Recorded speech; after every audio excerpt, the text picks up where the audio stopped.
Hello विद्यार्थियों, LV classes की इस नई वीडियो में आप सभी का स्वागत है। तो मैथ्स के इस लेक्चर में एक्सरसाइज 6.1 के जो क्वेश्चन शेष बच गए थे वो आज यहाँ पर कंप्लीट कराए जाएंगे। तो अब ध्यान दीजिए, यहाँ पर क्वेश्चन नंबर 10 यहाँ पर दिया गया कि एक 5 मीटर लंबी सीढ़ी दीवार के सहारे झुकी है। सीढ़ी का नीचे का सिरा जो है जमीन के अनुदिश दीवार से 2 सेंटीमीटर प्रति सेकंड की दर से खींचा जाता है। दीवार पर इसकी ऊंचाई जो है किस दर से घट रही है, जबकि सीढ़ी के नीचे का सिरा जो है दीवार से 4 मीटर दूर है। तो अब ध्यान दीजिए, यहाँ पर सबसे पहले मान लीजिए यहाँ पर ये जो है एक दीवार है और इस दीवार के सहारे जो है एक लगी हुई है सीढ़ी। तो अब ध्यान दीजिए, मान लीजिए यहाँ से जो है इस प्रकार से इस दीवार के सहारे यहाँ पर ये एक सीढ़ी लगी हुई है, ये जो है इस दीवार के सहारे यहाँ पर लगी हुई है। तो अब यहाँ पर मान लीजिए इसका जो आधार है यहाँ से यहाँ तक इस सीढ़ी का, ये आपको बताया गया है। ध्यान दीजिए, यहाँ पर बताया गया कि दीवार से 4 मीटर दूर है नीचे का सिरा। तो यहाँ पर ये दूरी आपको बता दी गई कितनी है, 4 मीटर। अब ध्यान दीजिए, आप मान लीजिए यहाँ पर इसे ए, बी और इससे मान लीजिए सी। इसके अलावा ध्यान दीजिए पहले ही बताया गया 5 मीटर लंबी सीढ़ी, तो सीढ़ी की लंबाई दी गई, इसका मतलब इसका मान कितना हो जाएगा, 5 मीटर। इस प्रकार से इतना हो गया। अब ध्यान दीजिए यहाँ पर लिखा था कि सीढ़ी का नीचे का सिरा जमीन के अनुदिश दीवार से 2 सेंटीमीटर प्रति सेकंड की दर से खींचा जाता है। तो अब आप इसमें मान लीजिए यहाँ पर कि जो नीचे का सिरा है इससे आप x बराबर मान लीजिए, ये कितना दिया गया आपको, x के बराबर।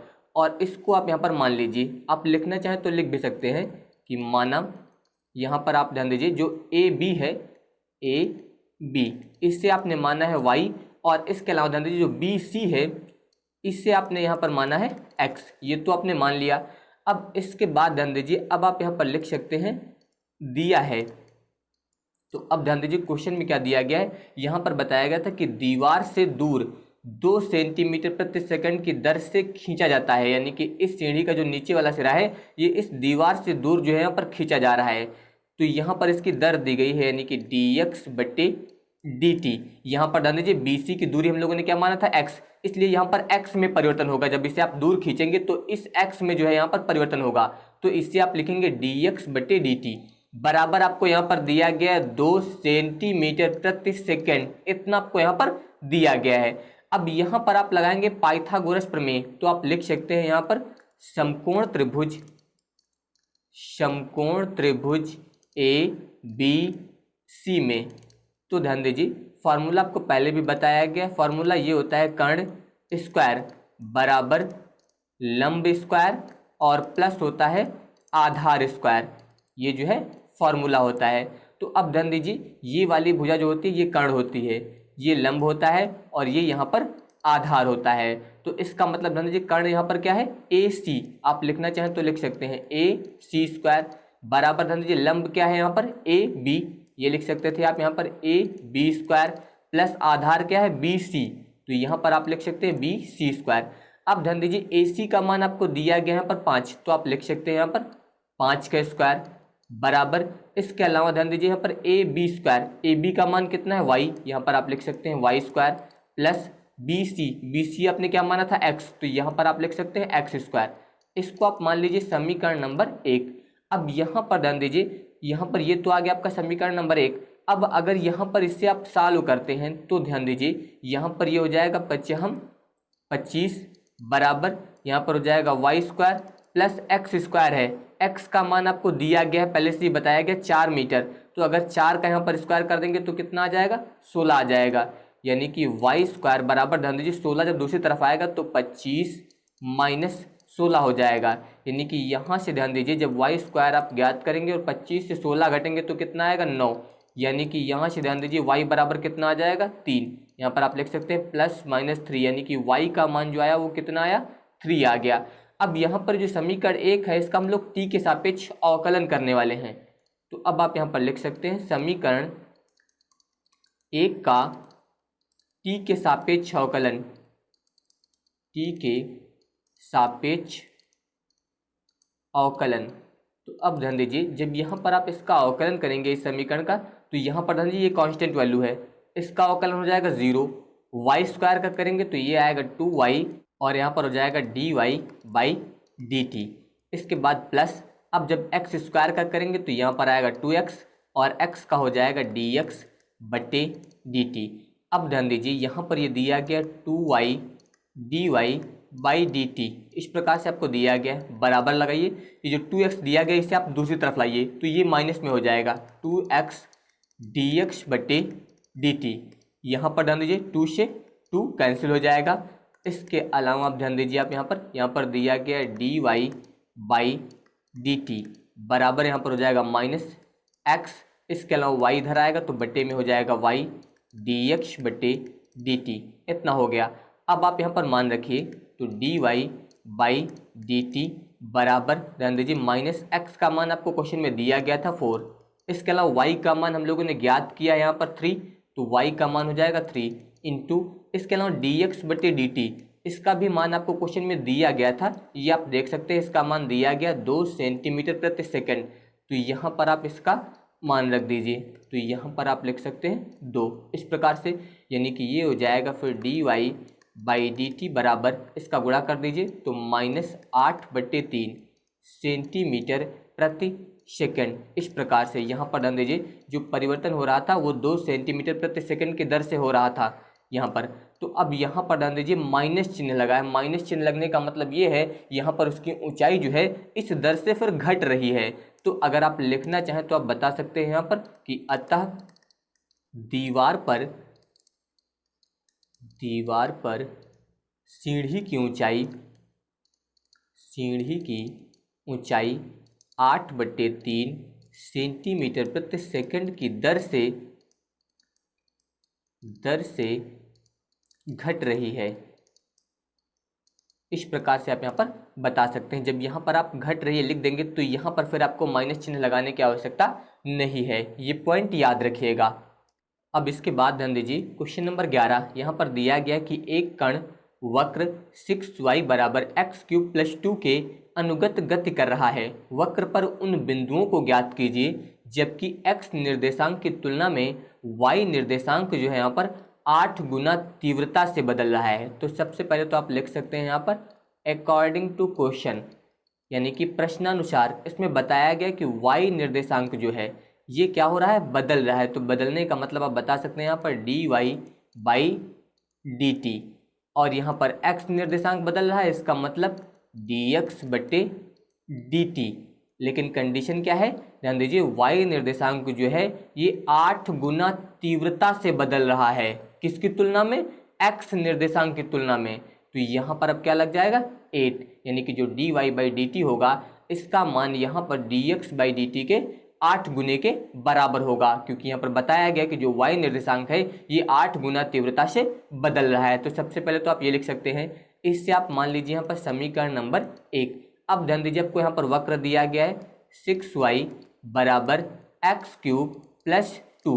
अब इसका जो है आप यहाँ पर अवकलन करिए t के सापेक्ष, तो ये हो जाएगा 6y का अवकलन हो जाएगा dy/dt बराबर x³ का करेंगे तो ये आएगा 3x² इंटू में हो जाएगा dx/dt, और 2 का अवकलन यहाँ पर 0 हो जाएगा। तो अब ध्यान दीजिए आप चाहे तो मान लीजिए इससे मान लीजिए यहाँ पर समीकरण नंबर 2।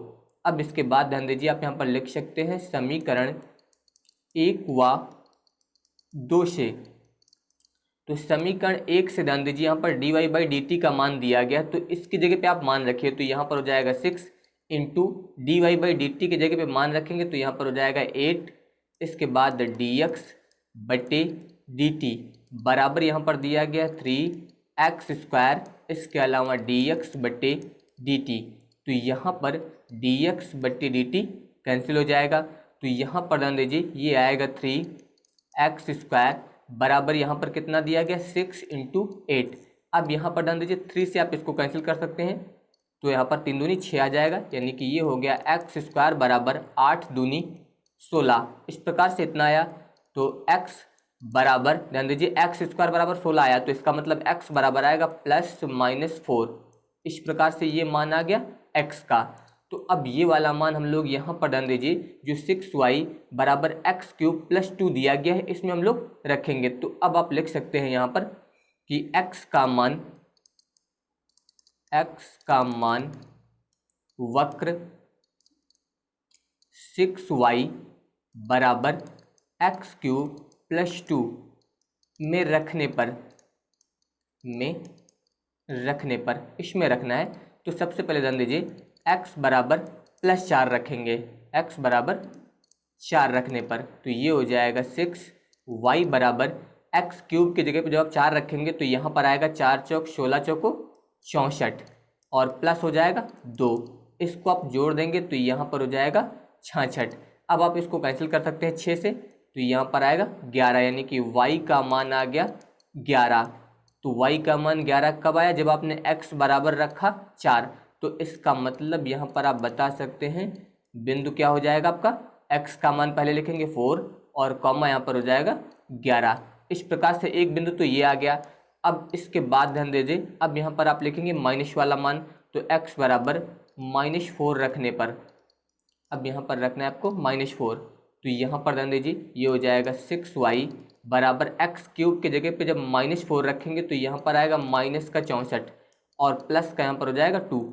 इस प्रकार से यानी कि 6y बराबर ये यहाँ पर आपकी बार घट जाएगा तो यहाँ पर आएगा -62, तो y बराबर -62/6 इतना हो जाएगा। अगर इसे आप 2 से कैंसिल करेंगे तो ये आएगा 2 तिहाई 6, यहाँ पर हो जाएगा 2 तिहाई 6, इसके अलावा 2 एकम 2, यानी कि यहाँ पर आ गया -31/3 इतना आया।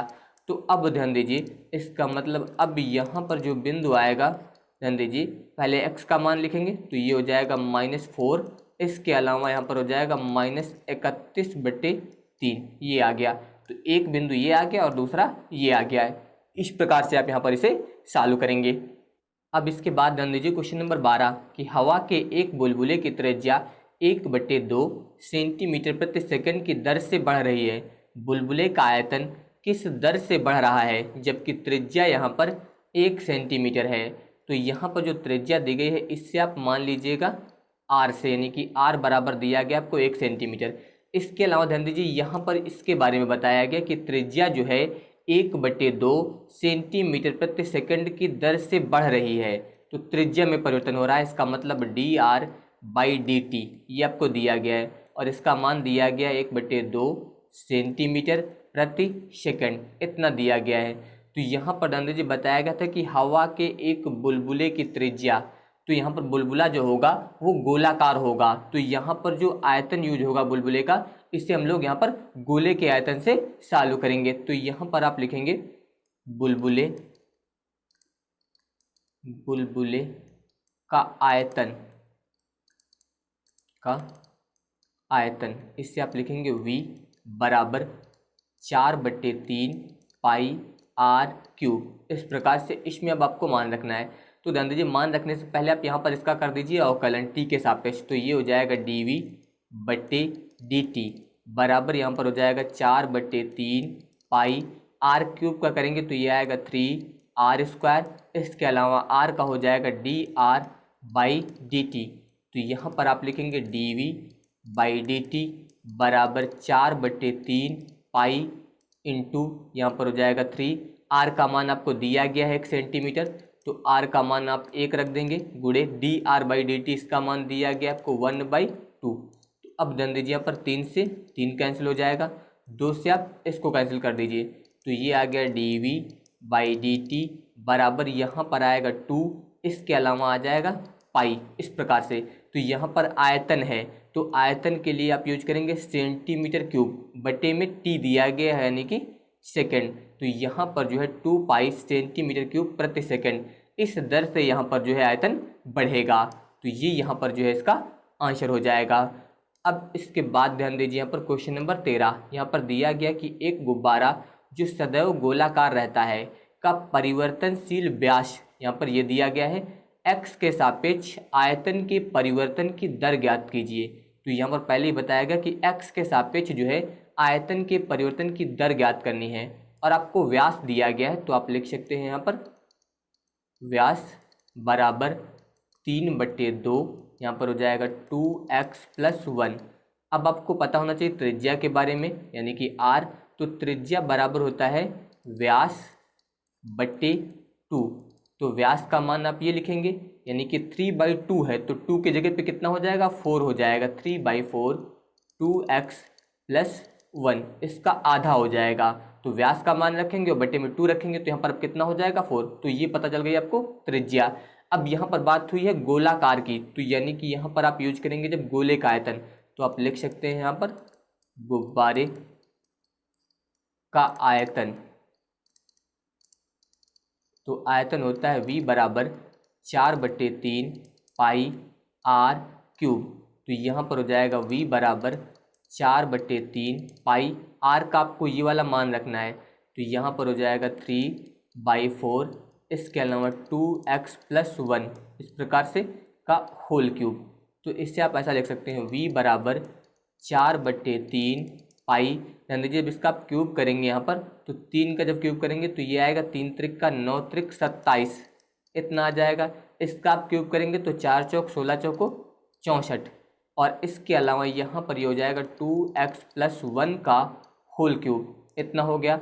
अब ध्यान दीजिए आप 3 से इसको कैंसिल कर सकते हैं, 3 9 27, 4 से आप इसको कैंसिल कर सकते हैं, ये आ जाएगा 16।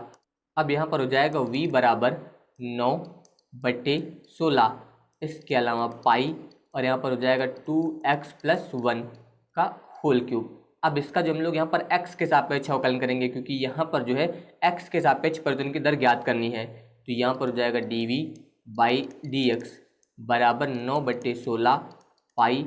इसका जब आप अवकलन करेंगे तो ये आएगा 3, इसके अलावा 2x + 1 का होल स्क्वायर। इससे आप x मान के चलिए, यानी कि x की पावर n के अनुसार करिए तो n आगे आ जाएगा। उसके बाद यहाँ पर x फिर n - 1 करेंगे तो पावर में 2 आएगा। अब इसका अवकलन आपको फिर से करना है 2x + 1 का, तो 2x का अवकलन करेंगे तो 2 आ जाएगा और 1 का 0 हो जाएगा। अब 2 से आप इसको भी कैंसिल कर सकते हैं, तो यहाँ पर आ जाएगा 8, यानी कि dv/dx बराबर, यहाँ पर ध्यान दीजिए ये आएगा 9 त्रिक 27/8 पाई, यहाँ पर हो जाएगा 2x + 1 का होल स्क्वायर, यानी कि इस दर से जो है यहाँ पर आयतन परिवर्तित होगा। तो ये यहाँ पर इसका आंसर हो जाएगा। अब इसके बाद ध्यान दीजिए क्वेश्चन नंबर 14, यहाँ पर दिया गया कि एक पाइप में रेत जो है 12 सेंटीमीटर क्यूब प्रति सेकंड की दर से गिर रही है। गिरती रेत जमीन पर एक ऐसा शंकु बनाती है जिसकी ऊंचाई जो है सदैव आधार की त्रिज्या का 6ठा भाग है। रेत से बने शंकु की ऊंचाई की किस दर से जो है यहाँ पर बढ़ रही है, जबकि ऊंचाई 4 सेंटीमीटर है। तो सबसे पहले तो आप मान लीजिए कि माना शंकु की त्रिज्या r तथा ऊंचाई h है। ये आप मान लीजिए कि त्रिज्या r और ऊंचाई h है। तो सबसे पहले ध्यान दीजिए, यहाँ पर बताया गया था कि एक पाइप से रेत जो है वो 12 सेंटीमीटर क्यूब, अब ध्यान दीजिए यहाँ पर सेंटीमीटर क्यूब दिया गया, इसका मतलब ये आयतन में परिवर्तन दिया गया है। इसका मतलब आप लिख सकते हैं यहाँ पर dv/dt बराबर आपको दिया गया है 12 सेंटीमीटर क्यूब प्रति सेकंड। क्यूब लगा था इसी से समझना आपको ये आयतन दिया गया है। अब इसके बाद ध्यान दीजिए यहाँ पर दिया गया कि एक ऐसा शंकु बनाती है जिसकी ऊंचाई जो है सदैव आधार की त्रिज्या का 6ठा भाग है। आप लिख सकते हैं यहाँ पर प्रश्नानुसार यहाँ पर बताया गया कि ऊंचाई यानी कि h ये जो है सदैव आधार की त्रिज्या का, यानी कि इस r का जो है 6ठा भाग है, तो r/6 ये आपको दिया गया। यानी कि अगर यहाँ से त्रिज्या ज्ञात करते हैं आप r का मान, तो इस 6 का इधर गुणा हो जाएगा, तो यहाँ पर हो जाएगा 6h इतना हुआ। अब आप यहाँ पर लिख सकते हैं शंकु का आयतन। तो शंकु का आयतन आप लिखेंगे v बराबर 1/3 पाई r² h, यानी कि v बराबर 1/3 पाई r का आप मान रखिए ये वाला, तो यहाँ पर हो जाएगा 6h का होल स्क्वायर और h। अब इसके बाद v बराबर 1/3 पाई, इसका आप स्क्वायर करेंगे तो ये हो जाएगा 6×6 36, यहाँ पर h² और ये वाला h मिलके यहाँ पर हो जाएगा h³।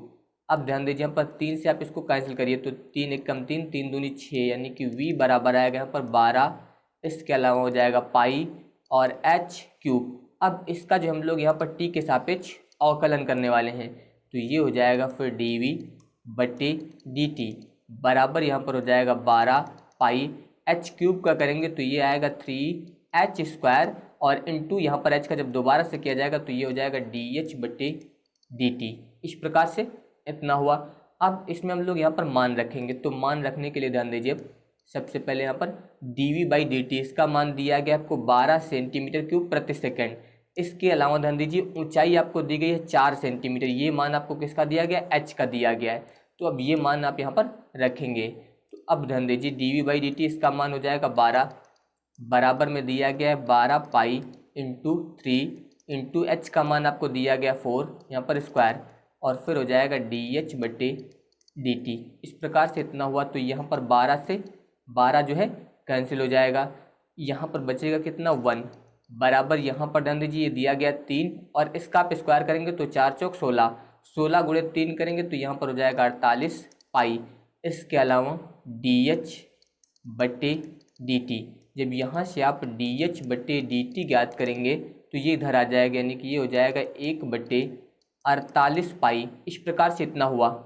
और यहाँ पर ऊंचाई की बात हुई है इसलिए सेंटीमीटर, और प्रति यहाँ पर हो जाएगा सेकंड, और ये मान प्लस में आया है। इसका मतलब रेत से बने शंकु की ऊंचाई जो है यहाँ पर 1/48 पाई सेंटीमीटर प्रति सेकंड की दर से यहाँ पर बढ़ेगी। तो अगर आप लिखना चाहें तो आप बता सकते हैं कि रेत से बने शंकु की ऊंचाई जो है 1/48 पाई सेंटीमीटर प्रति सेकंड की दर से बढ़ रही है। ये आप यहाँ पर नोट कर सकते हैं। अब इसके बाद ध्यान दीजिए क्वेश्चन नंबर 15, एक वस्तु की x इकाइयों के उत्पादन से संबंध कुल लागत CX रुपए में, ये आपको यहाँ पर दिया गया है, से प्रदत्त सीमांत लागत ज्ञात कीजिए जबकि 17 इकाइयों का उत्पादन किया गया है। तो सबसे पहले यहाँ पर आपको दिया गया CX बराबर, यहाँ पर आपको दिया गया 0.007 x³, फिर माइनस 0.003 x² प्लस यहाँ पर दिया गया है 15x प्लस 4000। तो सबसे पहले यहाँ पर आप इसका x के सापेक्ष जो है अवकलन करिए, तो यहाँ पर हो जाएगा dC/dx। इसका आप x के सापेक्ष जब अवकलन करेंगे तो ये आएगा 0.007 इंटू इसका अवकलन करने पर ध्यान दीजिए यहाँ पर आ जाएगा 3x², फिर माइनस यहाँ पर ध्यान दीजिए 0.003, इसका जब अवकलन करेंगे तो यहाँ पर आ जाएगा 2x प्लस यहाँ पर आएगा 15, x का अवकलन 1 हो जाएगा और 4000 का अवकलन 0 हो जाएगा। तो ये इतना आ गया। अब यहाँ पर जो है आपको x का मान रखना है, यानी कि x बराबर आपको कितना रखना है 17, क्योंकि बताया गया 17 इकाइयों के उत्पादन। तो यहाँ पर आपको x बराबर रखना है 17। तो अब ध्यान दीजिए जब यहाँ पर आप 17 रखेंगे तो ये हो जाएगा dC/dx बराबर, यहाँ पर आप 3 का गुणा कर दीजिए तो ये हो जाएगा 3 × 21, और यहाँ पर 3 अंक पे दशमलव दिया गया तो 3 अंक पे दशमलव लगा दीजिए। x की जगह पे आप मान रख दीजिए, यहाँ पर हो जाएगा 17²। इस प्रकार से माइनस यहाँ पर डाल दीजिए, इसका गुणा करेंगे तो 0.00236, x की जगह पे आप मान रख दीजिए 17 और प्लस में यहाँ पर हो जाएगा 15। इसके बाद 0.021 17² दिया गया है, इसे आप ऐसा लिख सकते हैं 17 × 17 करके, माइनस यहाँ पर डाल दीजिए, इसका गुणा कर दीजिए। अब 17 छक्का होता है 102, तो यहाँ पर डाल दीजिए 102। इस प्रकार से लिख दीजिए, 3 अंक पे दशमलव लग जाएगा, प्लस यहाँ पर हो जाएगा 15। अब यहाँ पर डाल दीजिए, आपको इसका गुणा करना है तो सबसे पहले 17 से जब 1 में करेंगे तो 17 कम 17, फिर 17 दूनी यहाँ पर होगा 34, 34 और 1 मिलके कितना हो जाएगा 35, ये इतना आ जाएगा। अब यहाँ पर गुणे में बचेगा केवल 17, एक 17 से आपने गुणा कर दिया, माइनस 0.102 प्लस यहाँ पर कितना हो जाएगा 15। अब उसी प्रकार से यहाँ पर गुणा करेंगे तो ध्यान दीजिए, यहाँ पर पहले गुणा करना है 17 से, तो जब 17 से आप यहाँ पर गुणा करेंगे तो 17 सत्ते 119 के हो जाएंगे 9, हासिल आया 11, फिर 17 पचे 85, 85 में आपको जोड़ना है 11, तो 85 10 95 96 के हो जाएंगे 6, हासिल आया 9, 17 तियाँ 51, 51 और 9 मिलके यहाँ पर हो जाएगा 60। 3 अंक पे दशमलव लगा है, यहाँ पर 3 अंक पे दशमलव लगा दीजिए। इसके बाद माइनस 0.102 प्लस यहाँ पर कितना दिया गया 15, तो इस 15 को आपको इसमें पहले वाले में ऐड करना है, तो ध्यान दीजिए यहाँ पर हो जाएगा 960.15 और 6 मिलके कितना हो जाएगा 21, माइनस 0.102। अब इसको जो है आपको यहाँ पर घटाना है, तो ध्यान दीजिए 9 से 2 घटेंगे, यहाँ पर आएगा 7, इसके बाद 6 से 0 घटाएंगे तो यहाँ पर आएगा 6, अब इधर से हासिल लेंगे तो यहाँ पर हो जाएगा 10, 10 से 1 घटेगा तो यहाँ पर आएगा 9, और यहाँ पर अब कितना बचा 20। इस प्रकार से तो ये आ गई यहाँ पर सीमांत लागत, सीमांत लागत, यही आपको यहाँ पर ज्ञात करना था। तो इस प्रकार से आप यहाँ पर इसे सॉल्व करेंगे और यहाँ पर आप लिखना चाहें तो लिख सकते हैं रुपए, क्योंकि आपको पहले दिया गया था कुल लागत यहाँ पर रुपए में थी, तो यहाँ पर जो आंसर आएगा ये भी रुपए में आएगा। तो इस प्रकार से आप यहाँ पर इसे सॉल्व करेंगे। अब इसके बाद ध्यान दीजिए यहाँ पर क्वेश्चन नंबर 16, यहाँ पर जो क्वेश्चन नंबर 16 आपको दिया गया है इसमें ध्यान दीजिए यहाँ पर लिखा है कि किसी उत्पाद की x इकाइयों के विक्रय से प्राप्त कुल आय Rx यहाँ पर रुपयों में दी गई है इतनी। इसके अलावा ध्यान दीजिए लिखा है सीमांत आय ज्ञात कीजिए। x का मान आपको दिया गया 7, जैसे भी इसके पहले वाला क्वेश्चन सॉल्व किया गया था सेम उसी प्रकार से इसका जो है x के सापेक्ष अवकलन कर दीजिए और अवकलन करने के बाद आपको x की जगह पे 7 रख देना है, बस यहाँ पर आपको सीमांत आय मिल जाएगी। तो इससे अब आप लोग स्वयं सॉल्व करिएगा। अब इसके बाद ध्यान दीजिए यहाँ पर दिया गया कि प्रश्न 17 और 18 में सही उत्तर का चयन कीजिए।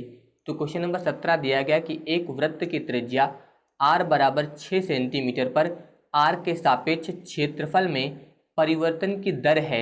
ये आपको क्वेश्चन नंबर 1 की तरह सॉल्व करना है।